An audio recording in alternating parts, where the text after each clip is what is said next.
Hi, it's Nalie, and I've been dreading recording this video because it's a bit of a bittersweet announcement. But I've decided to put the Nalie Show on pause for the rest of the year.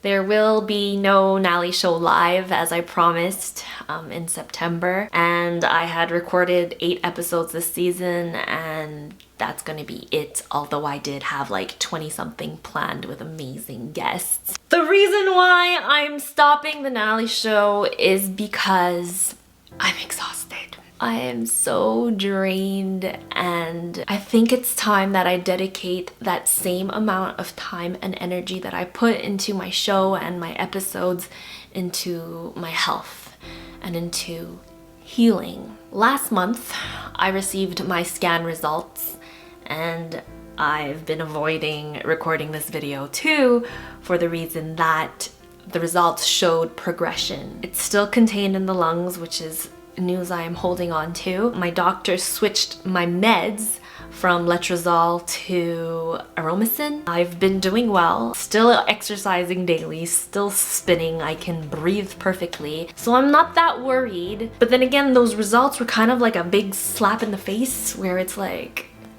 I don't want to just maintain this. I don't want to just wait till things get worse before I react. The fact that I feel good and strong and healthy right now is an advantage. It's an advantage because I'm followed so closely so that I can see that the cancer is growing. So why not seize that moment and seize that information and try to take better care of myself, or to seek for these, alternative therapies that have caused radical spontaneous remissions.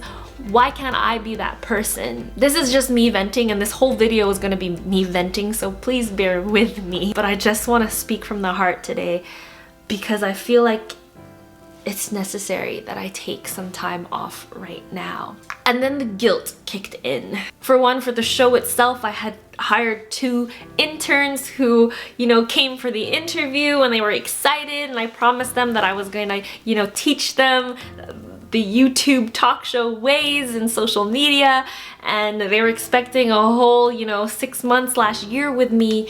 And then I had to tell them that I was cutting things short. And Yasmin and Crystal, if ever you're looking for phenomenal employees, these girls made my life so much easier. This stress has nothing to do with them not helping me sufficiently. Au contraire, on the contrary, they were so helpful, and I'm so blessed that I found these 2, and I'm sure I'll be able to work with these 2 later on eventually. And then of course there's my sponsors, Ethan Allen and Natasha Interiors, who designed my full set, and that was just a temporary set. Natasha was gonna create this custom made, Nalie set, and that was coming in April, and I had to tell her, I'm sorry, I'm gonna have to pull the plug because I just need some time off. And then of course there's Rebel House. I was so lucky to have Rebel House accept me, use their beautiful giant studio space with a whole makeup artist area. I had everything I needed. Not only that, but when I got home from LA, I connected with a lot of people in the industry. I don't like to name drop, so I won't name names, but I met people who are up there in the television industry that could skyrocket my career if I really wanted to, but I had to tell them, hold on. And then at the same time, I'm so ready, and if the results were different, I would have just jumped on that opportunity as well. And then of course, the biggest guilt is you. I know that a lot of you visit my page religiously and are seeking for information and inspiration from my channel, and then I just felt like taking some time off would let you down. Then again, I just feel like I'm here for an even bigger purpose, and that if I overexhaust myself now and burn out, then I won't be at service to you in the long run, because I do plan on being here for a very long time. So that guilt started taking over, but then I'm constantly asking for signs from the universe, which I do receive every day. And one of them was stumbling upon a video from Oprah, who was interviewing this woman named Iyanla, and she said something that was like a big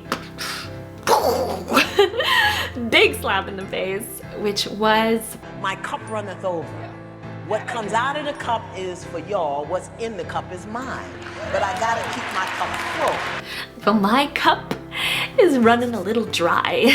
That's when I realized I'm such a giver, but I give, and then I give so much that I have nothing left for myself, and I have no water left to drink. And you know how I knew that my cup was running dry? Well, for one, I spend a lot of time here editing, and like usually I love it, but suddenly it was just giving me a lot of anxiety. And I don't know if it was because I was trying to keep up with like the weekly videos, and you know, editing the Nalie Show is a lot more work than just editing these vlogs. I just remember feeling stressed, and I'm not a stressed out person. And so that was one strike. And strike number two was when I was receiving some of, you know, those 10% of comments. I'm saying 10% because 90% of my messages and emails and comments are like phenomenal and like jaw-droppingly inspirational, and I'm just like, wow, like Nalie's Army, thank you for uplifting me every day and reminding me that, you know, I have a purpose in this world.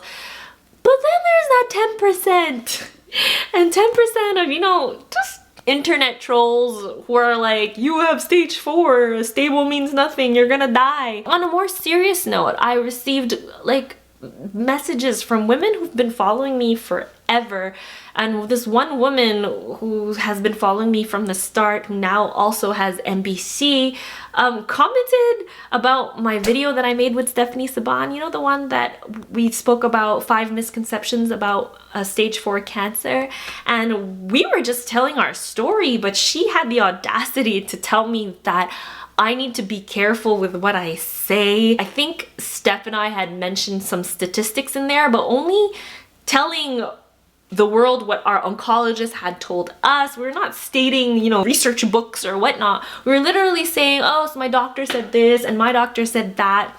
And this woman was like, Nalie, you should be careful as an influencer with 60-something thousand followers. You can't just be going and saying things like this and saying things like that. And then I'm like, I should be able to say whatever the hell I want to say. I'm just telling my story. This is my story. Whatever your story is, you tell your story.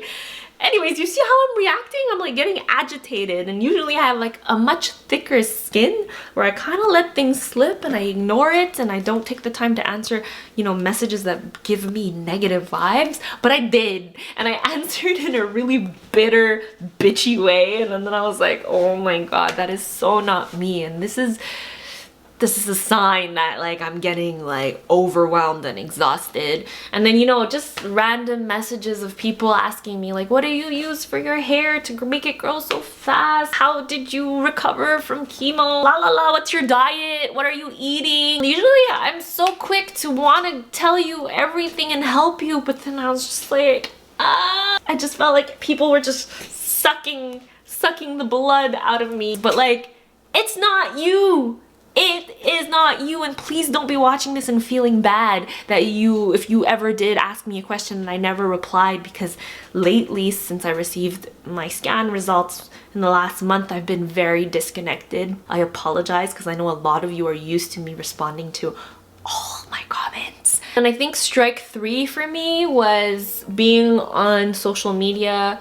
And because I did sign up for this, you know, the stage 4 world and spreading awareness and being so open about metastatic breast cancer, well, I have connected with a lot of women who also have the disease. And unfortunately, the reality is we lost so many women in the last couple of months. I feel like I'm a 90-something-year-old woman who's losing my entourage, people around me. It's not normal to be 29 and constantly sending my thoughts and prayers and RIP this woman and that woman like every month. I know I signed up for this. I became like a spokesperson for metastatic breast cancer, but like hearing this news from all around the world, it started getting really heavy. And like I said, usually I have a thick skin and I'm always there for those people who've lost a loved one, but like it started becoming really, really heavy for me. It was difficult not to compare their story to mine. And so I felt like I just really needed to disconnect. So that was strike 3. Because I know that sharing my journey and my story and helping others and inspiring others is my purpose and my calling, I know that social media and YouTube and doing this is merely a vehicle to spread my message. And in order to continue that and to continue to live my purpose, I do think that it's time that I recharge, that I refill my cup. I want my cup to be so full that it just constantly overflows so that I can continue to help and inspire you. So here's my plan.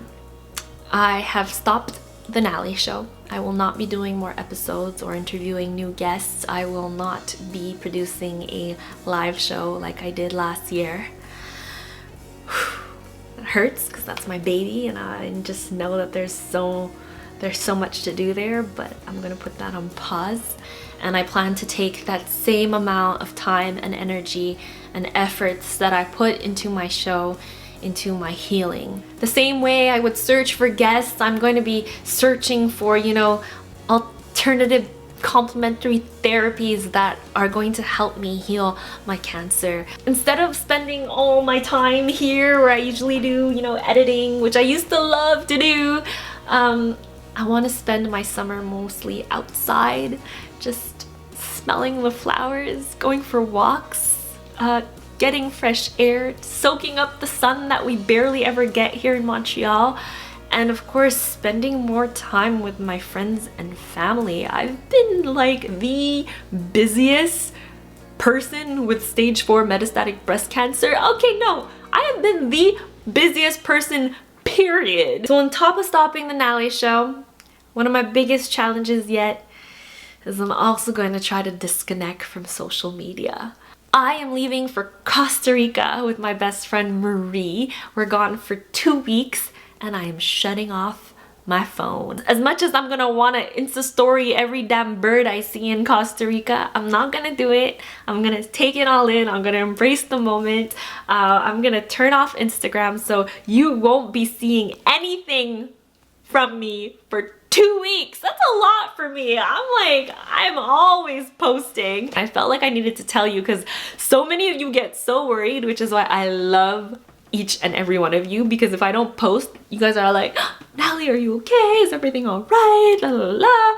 So just know that I'll be ziplining my way through the rainforest. I am totally okay. So that's a 2-week detox, and when I come back, maybe I'll post, maybe I won't. I think I'm just really gonna go with the flow for this one. I have so much old footage, like my trip to Italy with V and like my meetup in LA. There's so many videos I haven't edited because I don't have time.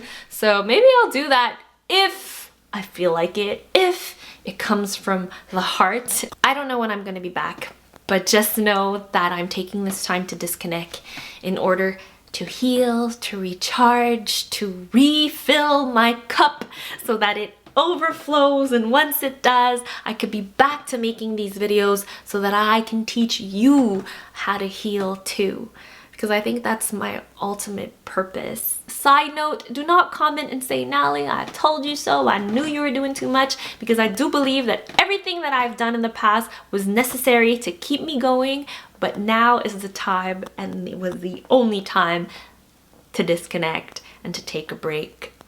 Not before, not when you told me so. Right now, this is my decision. So I appreciate you all so much. Be sure to subscribe so that you do get a notification when I post a random video update. Thank you, thank you, thank you for getting me this far. Be patient, be kind to yourself. I will see you not that soon. Bye.